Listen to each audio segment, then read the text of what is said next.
Assalamualaikum warahmatullahi wabarakatuh. Perkenalkan, nama saya Alfi Marifa, mahasiswa Universitas Yarsi, program studi akuntansi. Jadi di video ini saya akan membahas topik 14, yaitu lanjutan dari penyembuhan uji asumsi klasik. Penyembuhan data pada uji multikolinearitas, di mana data teridentifikasi multikolinearitas. Uji multikolinearitas dilakukan dengan melihat nilai tolerance value dan variance inflation factor atau VIF pada tabel koefisien. Kriteria hasil pengujian adanya multikolinearitas yaitu sebagai berikut. Lihat pada kolom collinearity statistik pada tabel koefisien.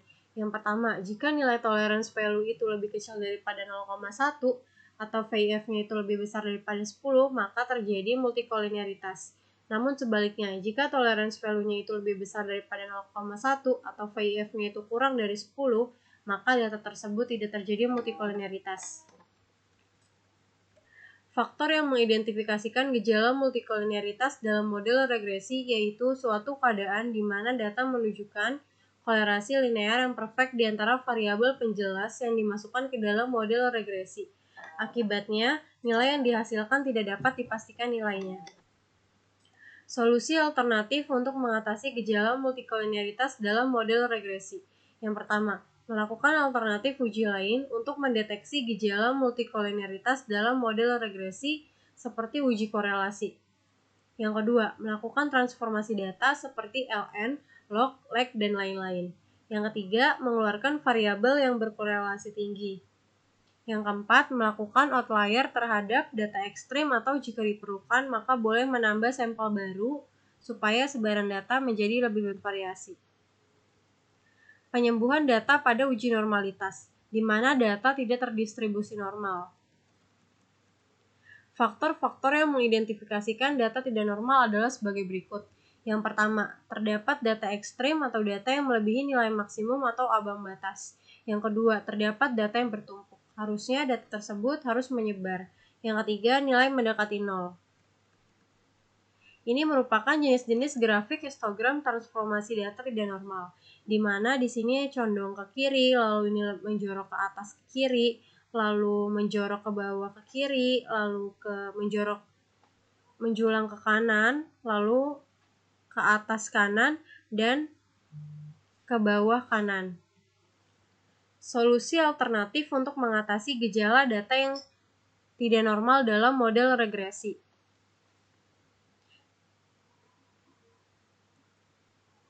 Menggunakan transformasi data dan menggunakan rumus memang banyak, dan dari grafik ini punya transformasi yang beda-beda. Jadi kalian masukin datanya itu dari sesuai grafik histogram ini. Tapi di pertemuan ini kita akan melakukan penyembuhan data pada uji multicolnya saja. Langsung saja ke pengujiannya, terdapat multicol atau tidaknya suatu data. Yang pertama kita klik analyze, kemudian regression, lalu linear. Nah, untuk dependennya kita masukkan variabel Y, di sini income. Lalu untuk independennya kita masukkan keempat variabel X ini.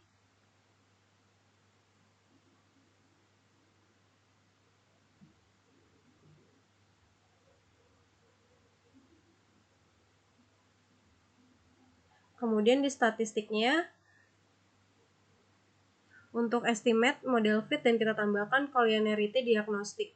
Lalu continue, kemudian OK. Di sini tadi kan bahwa kita harus melihat di tabel koefisien, lalu berfokus kepada nilai collinearity statistik pada tolerance dan VIF. Nah, untuk pengambilan keputusannya itu bisa dilihat di sini.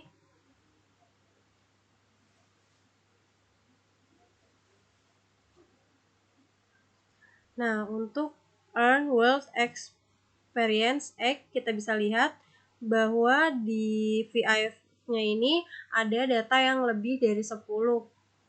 Maka data tersebut terjadinya multikolinearitas.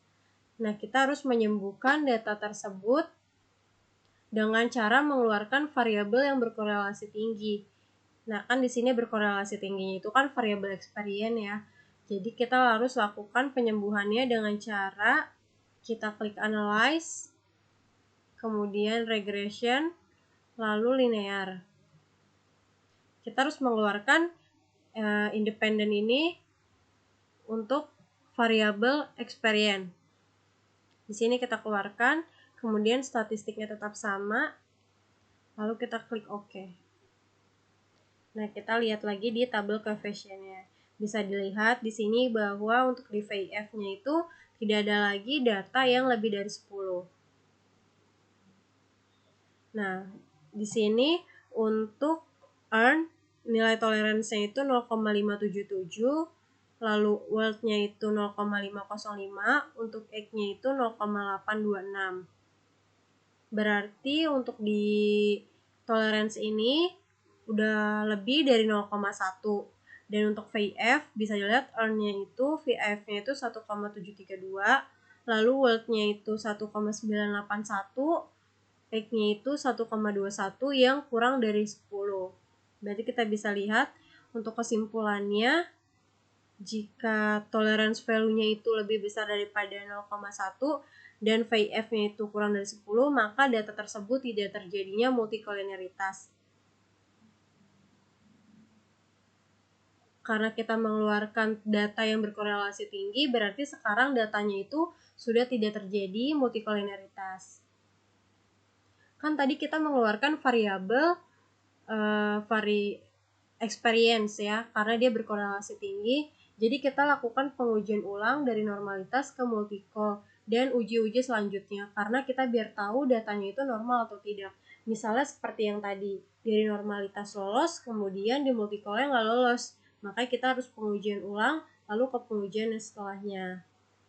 Sekian dari saya. Wassalamualaikum warahmatullahi wabarakatuh.